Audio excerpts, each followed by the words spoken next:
Bonjour à tous, ici Ancestor. J'espère que vous allez bien.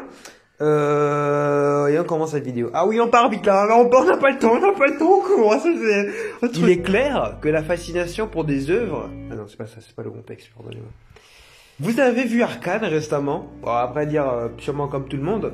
Moi, c'est de la fascination qui a grandi en moi vis-à-vis de ces œuvres comme Arcane et Spider-Man. Une fascination pour la direction, la couleur, l'émotion, les musiques et l'amour qu'elles génèrent surtout auprès des fans. Une hype et personnages comparables et comparés à Across the Spider-Verse.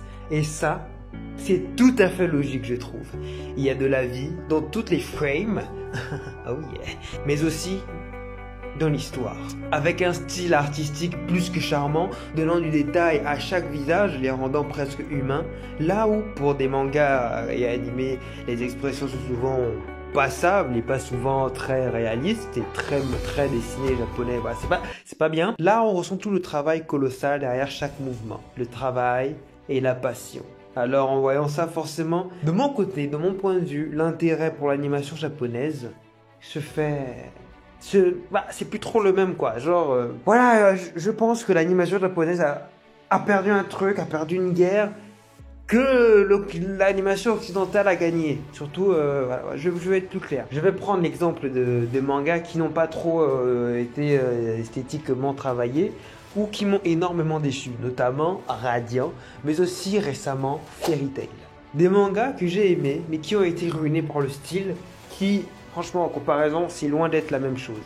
Alors, je ne dis pas que cette qualité est exclusive, surtout avec One Piece qui glow up niveau qualité, sans oublier Jujutsu Kaisen qui a su nous montrer de quoi était capable l'animation japonaise d'une certaine mesure, mais j'éprouve un énorme regret. Mon manga de cœur, Radiant, n'est pas eu ce traitement, tombant aux mains des Japonais qui ont dû essorer le manga Radiant afin qu'il perde son jus français et devienne un énième japonais de magie parmi tant d'autres. Alors que ce manga aurait pu briller auprès de sa terre, tel Wakfu par exemple, et d'autres, comme Arcane justement, mais aussi Spider-Man qui a brillé, qui a été sublimé, à cause de Spider-Verse, même si c'est vrai que c'est un style, même si c'est vrai que le style à cause de Spider-Verse est très dur à faire, mais une fois qu'il est fait, il est rentable, une fois qu'il est fait, il est admirable, apprécié et stylé. Après, je ne dis pas que Radiant devrait avoir ce traitement. Je comprends que, en tant qu'auteur, tu fais des mangas, tu veux que ce soit adapté à la manière d'un manga. Mais avant tout, Radiant, c'est aussi une œuvre avant d'être un manga. Et moi, j'aurais voulu que cette œuvre ait ce genre de traitement. Un traitement différent, un traitement remarquable.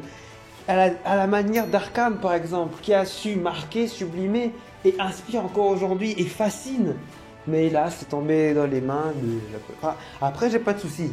Voilà, j'ai pas de souci avec ça. Il y a de très bons animés japonais, comme récemment avec Chainsaw Man, Goodbye Eri, bref, le manga de Tatsuki Fujimoto, là, son animé, l'adaptation de son one-shot qui est sorti, qui, même si je n'ai pas vu, a eu de très bonnes critiques. Donc je suppose qu'ils sont capables, ils veulent pas. Après, c'est pas un souci, d'accord, je respecte. Ok. Il est clair que la fascination pour des œuvres comme Arcane et Spider-Man à cause de Spider-Verse n'est pas simplement une question de popularité ou de hype, mais plutôt un phénomène lié à la profondeur émotionnelle, à l'innovation artistique et à la manière dont ces univers transcendent les frontières du cinéma ou de l'animation. Leur qualité visuelle et narrative captive bien au-delà de l'histoire qu'elles racontent.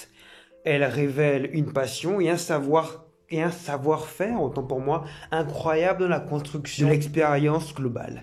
Arcane, par exemple, n'est pas juste une série d'animation, c'est un exploit visuel où chaque scène semble être une œuvre à part entière. Le soin apporté aux détails, la couleur, les lumières, les textures, tout est impressionnant. Chaque personnage semble vivant et non seulement en raison de fluidité de l'animation, mais aussi grâce à la profondeur émotionnelle qu'ils dégagent à travers leurs expressions et gestes. Across the Spider-Verse aussi ne se contente pas de faire avancer une intrigue, elle crée un univers tangible qui, même s'il a pris une base vers un autre univers déjà existant et fort, a su créer quelque chose de différent, tout en s'inscrivant parfaitement dans l'idéal de l'attention collective.